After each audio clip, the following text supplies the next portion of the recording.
C'est utilisé très souvent en marketing. D'ailleurs, la majorité des billets sont utilisés en marketing. Par exemple, vous mettez dans un cinéma un popcorn à 3 euros, un petit popcorn à 3 euros, un grand popcorn à 7 euros.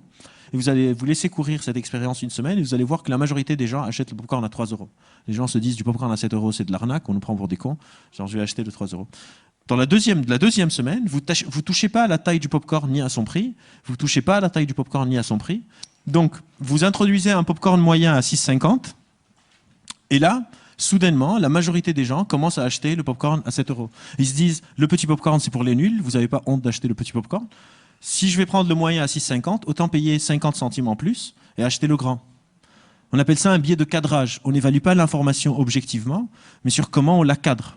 D'ailleurs, ces biais de cadrage ont souvent été utilisés en supermarché et il y a eu une loi qui est sortie pour protéger le consommateur où maintenant, vous avez le prix au kilo sous le prix de tous les produits.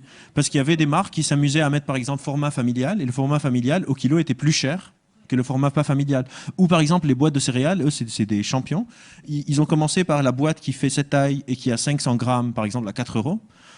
2 mois plus tard, la boîte ne change pas, le prix ne change pas, mais il passe à 450 grammes.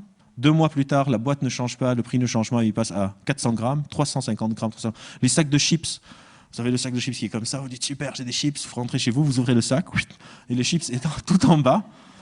Tout ça, c'est du cadrage pour vous donner, pour manipuler un peu ces raccourcis.